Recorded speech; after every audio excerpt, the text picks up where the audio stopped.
Bharatiya Janata party के प्रदेश अध्यक्ष बाबूलाल मरांडी ने नेशनल हेराल्ड घोटाला मामले में कांग्रेस और उनके सहयोगियों को निशाने पर लिया। बीजेपी प्रदेश कार्यालय में आयोजित संवाददाता सम्मेलन को संबोधित करते हुए बाबूलाल मरांडी ने कहा कि नेशनल हेराल्ड विज्ञापन घोटाला मामले में झारखंड के सरकारी विज्ञापन की भी जांच होनी चाहिए। उन्होंने कहा कि वर्ष 2024 में 19 जनवरी को आयोजित कार्यक्रम का विज्ञापन 21 जनवरी को और 9 अगस्त को आयोजित कार्यक्रम का विज्ञापन 11 अगस्त को छापा गया है। बाबूलाल मरांडी ने कहा कि विज्ञापन से जुड़े इस तरह के मामले झारखंड और दूसरे कई राज्यों से जुड़े हुए हैं। नेशनल हेराल्ड मामले में विगत 15 अप्रैल को प्रवर्तन निदेशालय की ओर से चार्जशीट दायर किए जाने के बाद कांग्रेस द्वारा किए जा रहे देशव्यापी विरोध प्रदर्शन पर बाबूलाल मरांडी ने तंज कसा है। उन्होंने कहा कि लोकतंत्र में विरोध प्रदर्शन का सभी को अधिकार है, लेकिन कांग्रेस जिस तरह से इस मामले को राजनीति बना रही है वह कहीं से सही नहीं है। प्रदेश अध्यक्ष बाबूलाल मरांडी ने कहा कि जब राहुल गांधी और सोनिया गांधी इस मामले में निर्दोष हैं तब उन्हें जांच प्रक्रिया का सामना करना चाहिए, न कि इसका विरोध करना चाहिए। 9 करोड़ शेयर यानी यंग इंडिया लिमिटेड को दे दिया गया और इसके बदले में यंग इंडियन को कांग्रेस का लोन चुकाना था। 9 करोड़ शेयर के साथ यंग इंडिया को इस कंपनी के 99% शेयर हासिल हो गए, यानी यंग इंडिया को हासिल हो गए, जिस कंपनी में 76% किसकी थी? श्रीमती सोनिया गांधी और राहुल गांधी उसके, यानी एक प्रकार से मालिकाना हक उन लोगों का हो। और बाद में जो 90 करोड़ रुपया की जो देनदारी थी जो कांग्रेस पार्टी से लोगों ने लिया, उसको कांग्रेस पार्टी ने माफ कर दिया। यानी इससे बड़ा लूट का और दूसरा क्या उदाहरण हो सकता है? यानी वो पूरे के पूरे प्रॉपर्टी को किस प्रकार से एक जो सार्वजनिक काम के लिए लिया गया, सस्ते दाम पर लिया गया, उस पर्पस को घाटे में दिखाया गया। चाहती तो सरकार, यूपीए की सरकार ढेर सारे राज्यों में भी विज्ञापन से उतना पैसा आ सकता था, उसको बचा सकता था, लेकिन उनको बचाना नहीं था, क्योंकि वो सारे के सारे प्रॉपर्टी श्रीमती सोनिया गांधी और राहुल गांधी को देना था और इसलिए ये लोगों ने सारे हासिल किए। तो ये जो आप देखेंगे कांग्रेस पार्टी का ये चरित्र है। यानी कोई भी पॉलिटिकल पार्टी अब किसी को कर्ज देंगे और फिर कर्ज दे करके उसको माफ करेंगे, ये तो अपने आप में बड़ा अजूबा कहानी है। यानी किस प्रकार से प्रॉपर्टी को लूटने का और हस्तगत करने का ये जो प्रयास किया है वो किसी से छुपा हुआ नहीं। अभी जो प्रवर्तन निदेशालय जो काम देख रहे हैं सारे मामले को, उसमें भी आप सबको पता होगा, अखबारों में भी आ रहा है, टेलीविजन डिबेट में भी आ रहा है। यदि 2012-13 से ही सुब्रमण्यम स्वामी ने उसको कैद किया था, उस समय से वो जांच सारे प्रारंभ हुआ है। तो ये जो पूरे खेल कांग्रेस पार्टी की है लूटने की, सरकारी और बाकी संपत्ति को हड़पने की है, तो ये किसी से छुपा हुआ नहीं, इसे साफ दिखता है आईने की तरह। भाई आप कह रहे हम निर्दोष हैं तो फिर जमीन पर अब लड़ाइए, कोर्ट में लड़िए। अब पॉलिटिकल प्रेशर दबाव बनाने के लिए कांग्रेस पार्टी चाहती है कि पूरे देश में हम आंदोलन करें, हंगामा करें।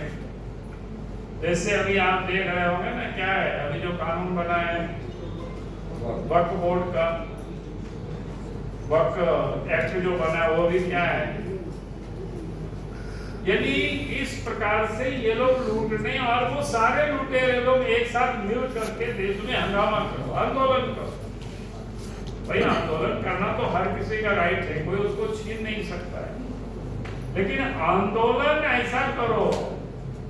भाई इसको क्या बोलते हैं, गांव घरों में कहता है ना, चोरी भी और सीना चोरी भी। यानी ये लोग कानून को धत्ता लौटा करके संपत्ति को लूट रहे हैं। अगर आपको लगता है कि हमने कोई गलत नहीं किया है तो फिर कांग्रेस पार्टी को सड़कों पर जुलूस निकालने की क्या जरूरत है? अदालत में लड़ाई लड़ते हैं। 15 अप्रैल नेशनल हेराल्ड की मामला में ईडी ने चार्जशीट दाखिल किया और उस समय से कांग्रेस पार्टी बिल्कुल बिलबिला गई और कांग्रेस पार्टी कहते देश भर में आंदोलन करेंगे, धरना करेंगे, प्रदर्शन करेंगे। भाई लोकतंत्र में उनको अधिकार है, आंदोलन करें, धरना करें, प्रदर्शन करें, लेकिन उनको लूटने का उनको कोई अधिकार नहीं दिया गया। क्योंकि जिस प्रकार से क्योंकि मामला को समझना ये जरूरी है। जब कांग्रेस पार्टी 20 नवंबर 1937 को एसोसिएट जनरल लिमिटेड यानी एजीएल का गठन किया, यानी स्वतंत्रता के पूर्व, और एजीएल के अंतर्गत एक अंग्रेजी में नेशनल हेराल्ड, हिंदी में नवजीवन और उर्दू में कौमी आवाज समाचार पत्र को इन्होंने प्रकाशन का शुरू किया। और एजीएल के जो मालिकाना हक कोई उस समय नेहरू नहीं थे, पंडित जवाहरलाल नेहरू नहीं थे, बल्कि उस समय के 5000 स्वतंत्रता सेनानी उसके शेयर और कर रहे हैं, जो अखबार का जो प्रकाशन कर रहे हैं। और उस समय एजीएल को कई शहरों में सस्ते दाम पर एक जमीन उपलब्ध कराई, क्योंकि बिजनेस का नहीं था, ये काम करना था, यदि उस पर्पस के लिए जमीन उनको उपलब्ध कराई।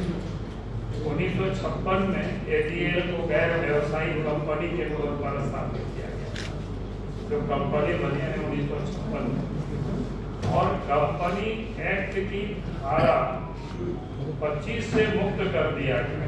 कंपनी धीरे धीरे घाटे में चली। साल 2008 में एजीएल पर 90 करोड़ से ज्यादा का कर्ज बढ़ गया।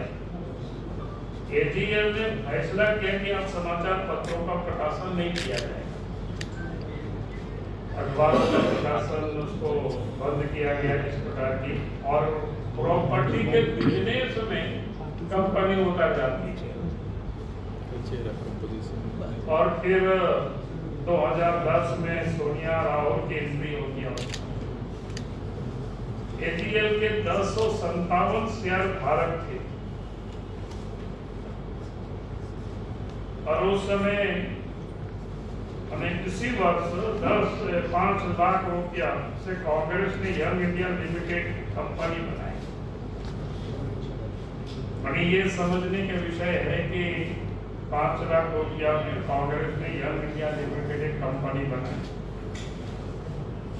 और इसमें तत्कालीन जो कांग्रेस पार्टी के महासचिव राहुल गांधी को डायरेक्टर के रूप में शामिल किया, और कंपनी में बने 76% हिस्सा राहुल गांधी और सोनिया गांधी ने उनके मां के पास 36% रखी गई। शेष जो 24% का कांग्रेस के शीर्ष नेता जैसे मोतीलाल वोरा तो नहीं है, ऑस्कार फर्नांडिस, इन लोगों को